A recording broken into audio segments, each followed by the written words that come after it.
Topic of the day is my home buying wins and losses. Let me tell you what, you can't win them all, and I almost lost them all, so yeah. But there were some good things that I did intentionally, there were some bad things that I did on accident, obviously, and there were some good things that I also did on accident. So I'm going to be sharing all of those things with you guys. A lot of my friends out there, you guys are soon to be first-time home buyers, so I just want to share some of my experience with you guys. I would love to see you guys not make these mistakes, so if you guys follow me over on Instagram, go ahead and send me a message. You can ask me any type of questions, and if I don't know the answer, I will try to find you an answer or someone who knows the answer. One last thing before we get started. This is a very me specific thing, so this is not a overall checklist. This is my experience. So hopefully you can learn something from my experience. Some of you guys are going to get something out of it. Other of you guys are going to be like, you're an idiot. But anyways, let's get right into it. Number one, not running a budget before I bought a new house and a new car. So basically what happened when I got out of college, I moved out of the place that I was renting, moved back home, and I just started working full time. I was doing a lot of Uber, a lot of side income. I was like, I am so rich. I have so much money because I had no car payment and I had no house payment and I had no payments like Dave Ramsey advocates for. It felt so nice. And then good old Murphy showed up at my doorstep and my car broke down. Well, it didn't really break down. The tire popped. So I considered it pretty much total. So I called my mom up, I tell her, hey, my tire popped on the side of the road, all these other things were going on with the car. I was like, I'm just gonna go get a new car. Ended up doing exactly that. Got a $48,000 Toyota Tacoma. Bad mistake, I didn't factor that into my budget. And then right on top of that, I didn't save up any money, I went and got a VA loan. This is two terrible mistakes right on top of each other. And by the time I started getting my financial education in order, I learned that I had bought way too much car and way too much house. So what do? I go ahead and downsize from that Tacoma into the Toyota Corolla so that I can afford my house payment. I go and work my butt off, start making a lot more income, which that was one good thing that came out of that. And I also go ahead and get my credit a little bit better so I can refinance my home loan. So I pulled myself out of that situation, but I was headed for ruin, and now I'm doing a lot better. Number two is moving out of my parents' house too soon.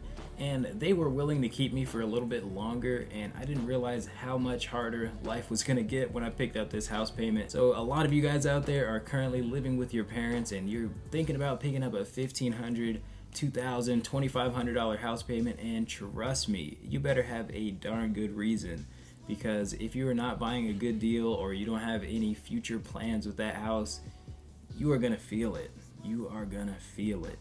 Way worse than whatever you're feeling at home because you're living with your parents. I moved out because I wanted a little bit more freedom to, have people over, if I'm being honest. But was it worth it though? Was it really worth it? I don't know. Number three mistake, not checking comps in the area. So if you guys don't know what comp sales are, basically it's checking in your area different sales of houses that are kind of similar to yours. So I didn't check the comp sales in the area, but luckily I got lucky. My aunt is my real estate agent, so she did all that stuff in the background and I did not know about any of that. You need to check those comps in the area. Number four, we're gonna call this one an accidental W. One of the biggest qualms that people give me when they say they don't want to buy a house is that they say they're not ready to settle down. But here's the thing, the biggest thing that is going to determine whether you are stuck in place with a house or not is the price that you pay for it. Think about this. Imagine a situation where you go in, you buy a house, and then 2 years later, you get a job somewhere else. Let's say you're in Seattle and you get a job in Nevada, and you want to move away, so what do? You sell your house, right? But wait, if you had bought it at a price where the mortgage and all the other expenses, such as a property manager, were low enough, you could just move yourself to Nevada, put a property manager here, put a tenant here, hold on to this property, and it becomes an investment for you.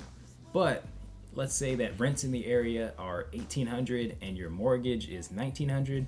Now you're forced to sell the property. In 2 years, you haven't really built too much equity in the property, so you're basically just breaking even, and that is kind of a waste of money. Number five is not checking rents in the area. So in other words, when you check rents in the area, like comparable rents for a place like this, for example, I would have known what I need to rent this place out for to rent it out profitably. So that would have informed what I need to buy the place for as far as what the mortgage needs to be, what type of interest rate I need to get. That would have just told me how much the expenses can be for me to profitably rent this place out. That way you're not necessarily stuck here. A good rule of thumb is the 1% rule. The 1% rule is a general rule of thumb for cash flowing properties, and that is that rents should be 1% of the purchase price. In other words, if you buy a place for $100,000, the gross rents for the month should be $1,000. Number 6 mistake, buying a 2-bedroom house. Now, just on the market in general, 2-bedroom houses are much less valuable than 3 or 4-bedroom houses. In addition, if I would have had 3 rooms, I could have my bedroom and an office rather than my bedroom being an office.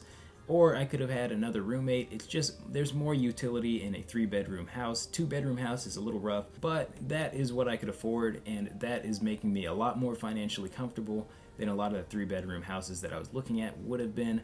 So I'm glad that I have the financial freedom to eventually level up, and maybe I'll go get a 3-bedroom house later. But 3-bedroom house is much better than a 2-bedroom house in my personal opinion. There's just more utility there, more flexibility.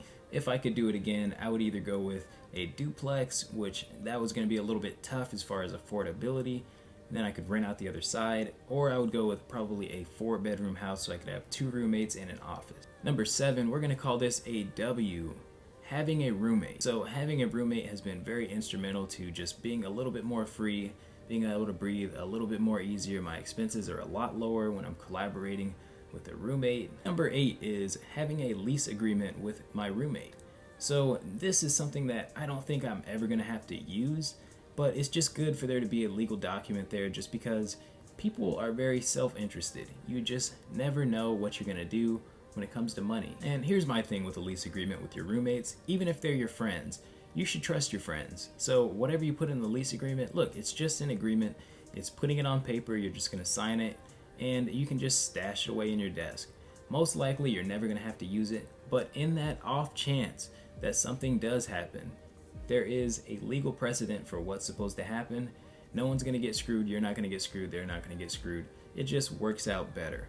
So I'm really glad that I did that for that reason. In addition, if I do plan to be a landlord in the future, I'm going to have to get used to all the legal jargon, writing contracts, dealing with tenant issues, and it's just been easy to deal with a friend and a roommate while I'm kind of learning and not getting sued. Number 9, this is definitely a big L right here.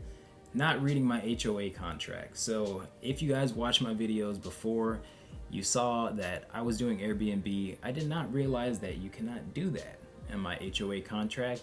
There's a lot of other things that I didn't know, like if you leave your garbage out for 2 days, then you will be fined. If you do anything, you will be fined. If you open your windows after 10 p.m., you will be fined. That was a joke, but seriously though, you will be fined.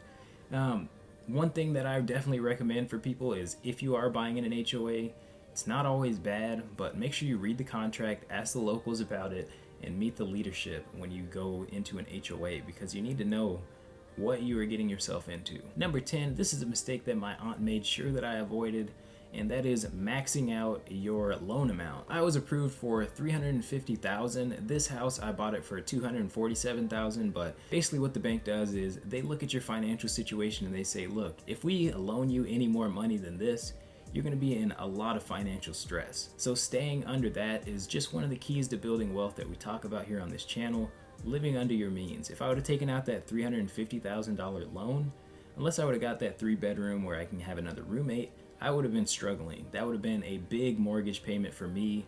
I could have made it through, but do I really want to do that? Is that really where I want my money going? I don't think so. And the last one, number 11, I didn't even do this one at all. I was working directly with my aunt, my real estate agent, using Zestimates when you're looking at properties. Those estimates are way off. There's whole videos about that, but basically they just kind of go on comps. They don't really look at the individual properties. They look at properties that sold in the area, and they can just be wildly off. So don't look at Zestimates when you're looking for your properties. I mean, they can give you a ballpark estimate, but don't take those things too seriously. Anyways, hopefully you guys liked the video, and if you like it, make sure you give it a like, subscribe down below, and I'll see you guys in the next one.